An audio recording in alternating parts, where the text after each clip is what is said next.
Okay, we're back from outer space.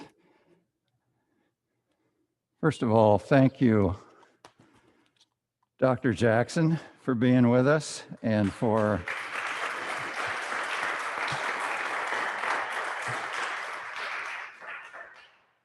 bringing not only a great message, but great enthusiasm to our service today. We very much appreciate it.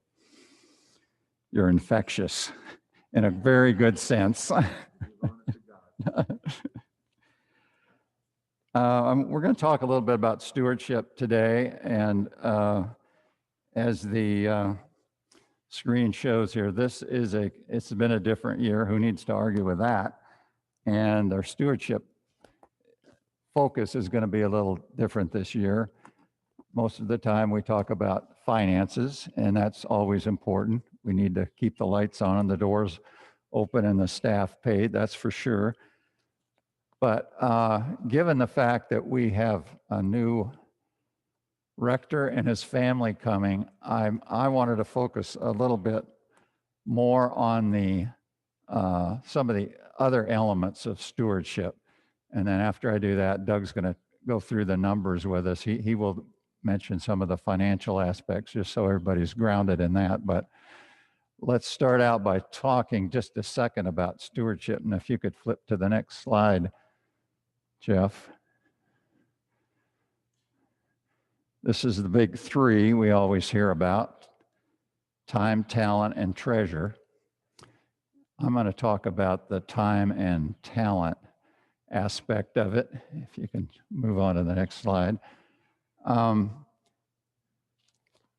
These are just a few examples that come to my mind when we talk about how we expressed our stewardship through our time and talent. Now, time and talent to me are pretty close. If you just devote your time only, you're pretty much just showing up. But most of us are actually, when we're north there, when we do show up, we're bringing resources, we're bringing our knowledge, we're bringing our skills, we're bringing our good ideas to the table. So I have a hard time separating time and talent, because basically if we're there, we're making a contribution of ourselves as well, not just occupying space. Although sometimes you do feel that way, but we all want to make a contribution. So I think of our vestry, who have spent hours and hours and hours, not only doing the general business of the church, but of course, over the last 6 months serving as our search committee, and have done a wonderful job in doing that. I think of our worship team, which helps put together every service. Sometimes we have some technical difficulties, but your patience is always appreciated. We have our lay readers and leaders, and just recently, Jeff put out a call for additional lay readers, and we had a really good response, as I recall. So and we will have a training session after the first of the year, so there'll be some new faces up here. So that's terrific. The Altar Guild, of course, they're always behind the scenes making things happen and ensuring that not only are our church always beautiful, and it will get even more beautiful come Christmas time, and we'll tell you a little bit more about that as we get closer to the day, but just look for additional good things to happen as a result of the choir or the Altar Guild. Choir certainly made a contribution as well, but COVID, here we go. Young disciples, they've continued to meet, and they make their contribution from the standpoint of devoting every Wednesday evening toward the young people of our church. Meal train, we know about what's gone on just recently with the Blackburns Agape, the continued volunteering of our members there, the Family Promise volunteers that we had just a couple of weeks ago. And then there's there's numerous individual helpers. They do millions of things, though. I think of people like Jim Grillo, who's the electrical, lighting, plumbing guru for the church. He spends countless hours of his time helping make sure the ship keeps running smoothly.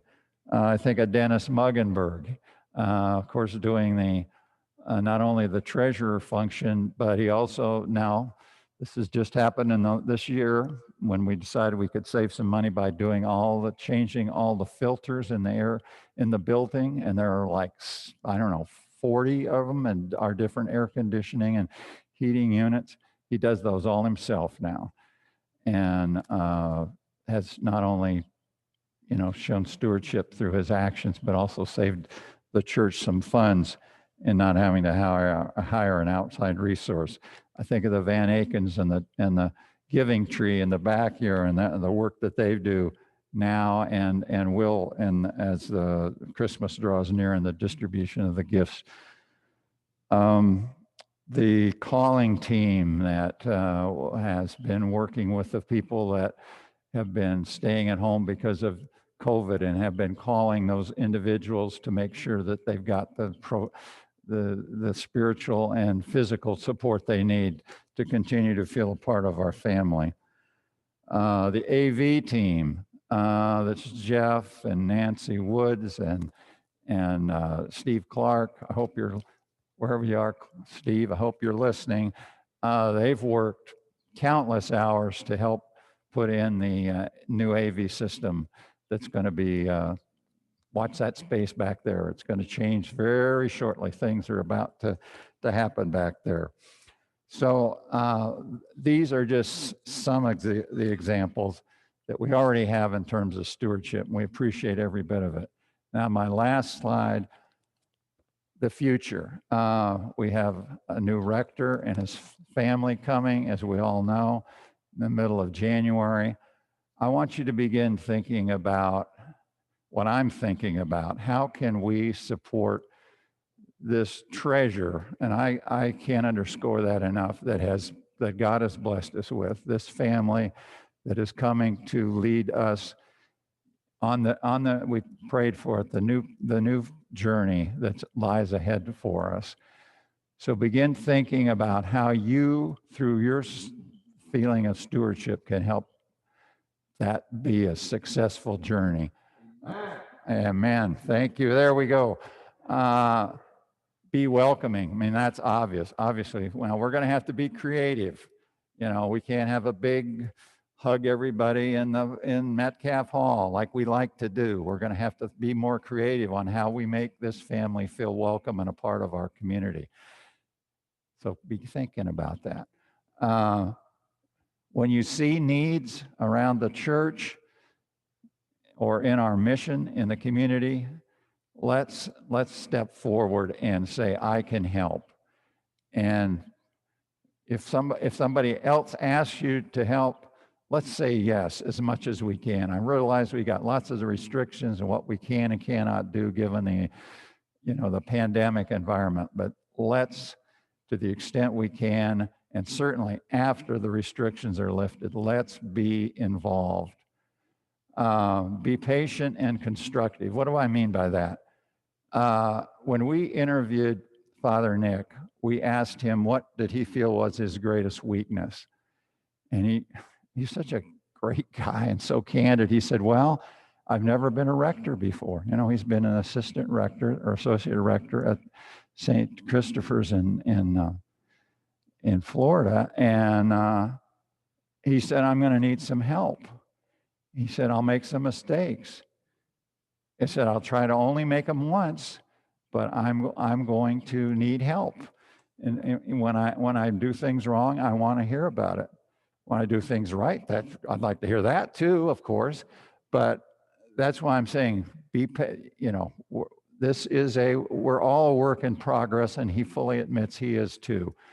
So let's all support him as he tries to be the best possible rector for us. Let's be open-minded and open-armed. Open-minded, we may try some different things. We may do It's not always going to be like it. We have to be creative. We have to be flexible. I don't know what that means for the future in terms of specifics, but let's keep that attitude open. And finally, let's take the long view. This church is 115 years old, folks. It's been built, as they say, on the backs of a lot of people that no longer can occupy these pews. Some of them are right out there in our memorial garden, others are elsewhere. But those are the people that help make this what it is and helped it make a force for good in our community. So let's take the long view on whatever we're doing. We're not here just for us. We're here for this community of believers into the future. So that's my sermon for today. Good work. Good work. And now I'm going to ask Doug to come up and do a little bit of the nuts and bolts on the financial side, and then we'll send you home. Thank you very much.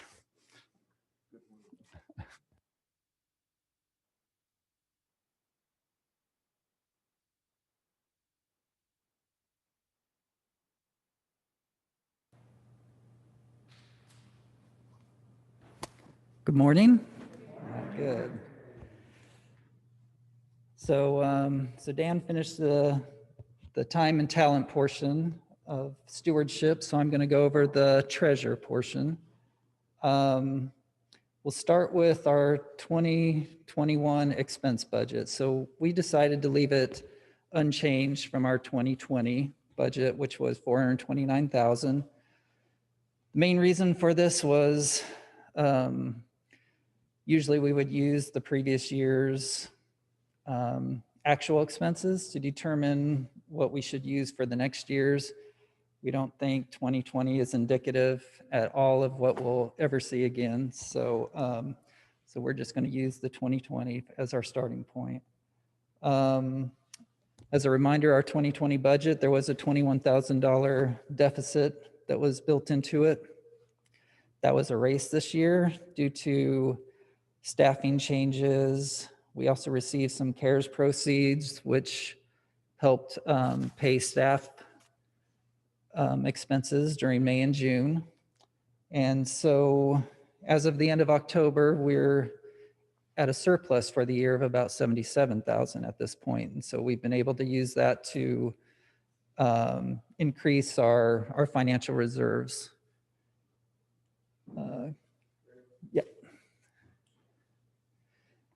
As far as pledging, so through October, our pledges are actually ahead of budget, which I think is absolutely amazing for this year. As far as non-pledge giving, those are significantly down, but they also just make up about 10% of our total income. So overall, our giving for this year is only about 5% down so far. And then our 2021 expense budget, this is going to be basically the same as the 2020. It's $429,000. As you can see, 56% of it goes to our staffing, 15% to our mutual ministry, which is 16% of our income automatically gets sent to the diocese.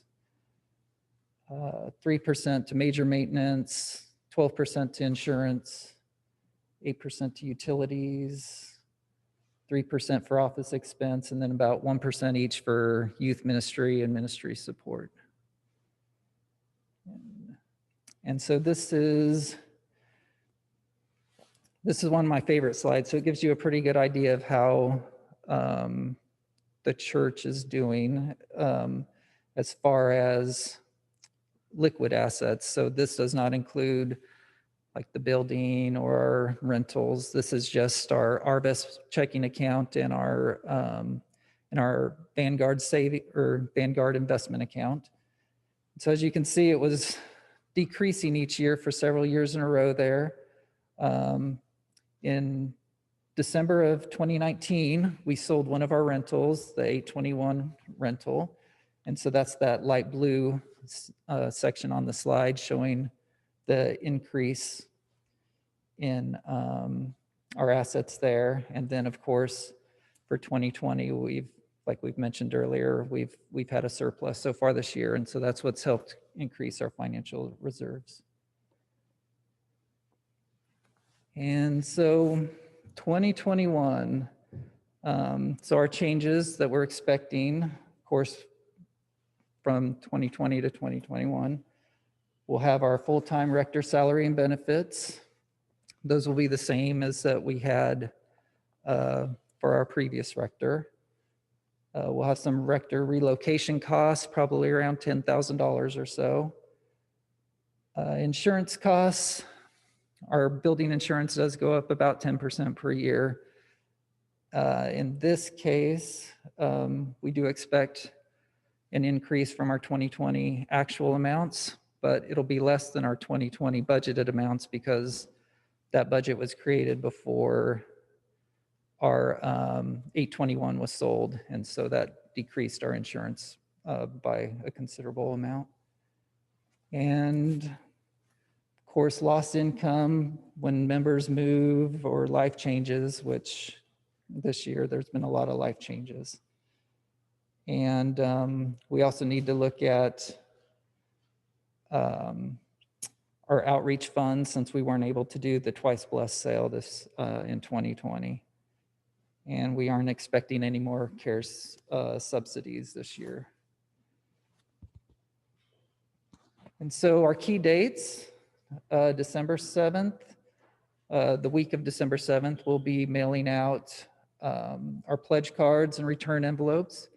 We'd like for you either to mail those back to us, or you can bring them to a church service, or there's our mailbox out front that you could drop those in as well. And we would ask that by December 21st, those are done. And if you have any questions, myself or Dan or Dennis, we're all happy to answer anything that, any questions that you have. I think that's all I have. Thank you.